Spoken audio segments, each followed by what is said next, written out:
Mapagpalang araw po sa lahat. Ako po si Mona G. Malonzo.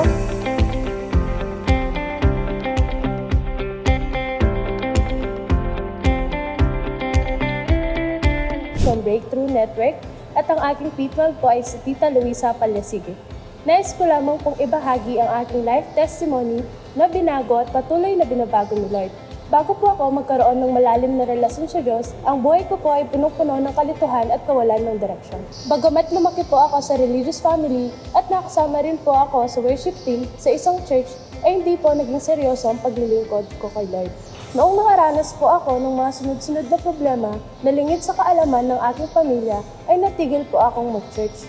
Umabot po sa punto ng pakiramdam ko ay lubog na lubog ako at naging dahilan po iyon upang malayo po ang relasyon ko sa aking pamilya. Sa kabila ng aking pagkukulang kay Lord, ay hindi niya hinayaan na mahiwalay ako sa Kanya ng tuluyan dahil mahal na mahal niya ako. Muli kong naramdaman ang kanyang pag-ibig noong ginamit niya ang aking ate upang makapagsimba kaming pamilya noong December 2023 ng sambang gabi sa God's Beloved Church. Sa ikalawang pagkakataon ay pumunta po sa bahay namin sina Ate Jenny Dato at tinanyahan po kaming mag-attend muli sa GBC. At pinag-pray kami. Buhay at kumikilos si Lord. Nagtuloy-tuloy po iyon hanggang sa nakasama po ako sa cell group at naging cell leader po namin ay si Ate Sara Viray. Patuloy po ang pag-attend ko sa church hanggang sa makatotohanan ko tinanggap si Lord noong June 15, 2024.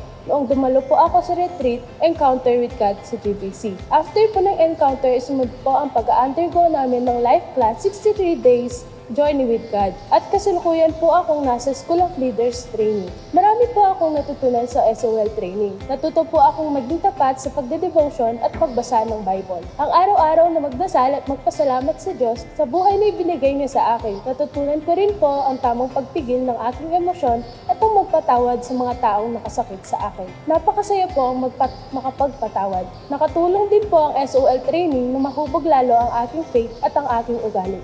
Nakatulong din po ito na todong mag-serve at kung paano mag-win ng mga souls. Hindi po ako perfect. Binibigyan po ako ng Diyos ng pagmamahal at pagmamalasakit sa ibang tao.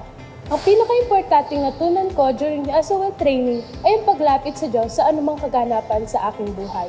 Sa panahon ng kalungkutan ay mayroon akong Diyos na malalapitan at kung ako man ay masaya ay may Diyos akong mapapasalamatan. Tunay nga kay buti ng Diyos at ang dami niya pong mga pinagkaloob na pagpapala sa akin. Hindi siya nagsawang mag-provide sa mga pangangailangan namin sa araw-araw at palagi niya rin akong iniingatan. Ang isa pong malaking tinuturing kong blessings ay ang mga tao na malapit sa aking puso. Nakasama ko po ang aking mga pamangkin at mga kapatid sa paglilingkod sa ating Diyos. Binigyan po ako ng Diyos ng masayang pamilya, mga kaibigan at mga bagong kaibigan at kapatiran sa pananampalataya. Nagkaroon din po ng gawain ang GBC na fellowship sa aming barangay once a month, kung saan nakasama po namin dito ang iba pa naming kapamilya.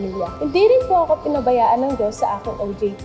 Kahit may mga times na pagod po ako, ay patuloy po niya akong pinapalakas at binibigyan ng karunungan. Sa tulong po ng Diyos, sa taon na ito ay makakagraduate na po ako ng hospitality management. Sobrang grateful and thankful po ako na meron akong Diyos na buhay na hindi nagbabago ang kanyang pagmamahal. Marami pong pagpapala ang Diyos, hindi lang sa malaking kaganapan sa buhay, kundi pati na rin sa mga maliit na bagay na madalas hindi natin napapansin sa araw-araw, pero parehas pong mga pagpapalang galing sa Diyos. Ang pagiging mapagpasalamat sa bawat pagpapala ay nabubukas ng ating mga puso sa mas marami pang biyayang pagkakaloob ng ating Panginoon. Sa aking pagtatapos, nais ko pong ibahagi ang aking life verse sa Psalm 37 verse 4. Delight yourself in the Lord and He will grant you the desire of your heart. Tunay nga po na kapag hinayaan natin na si Lord ang magkontrol sa ating buhay, siya po ay kikilos sa kanyang sariling pamamaraan at kalooban.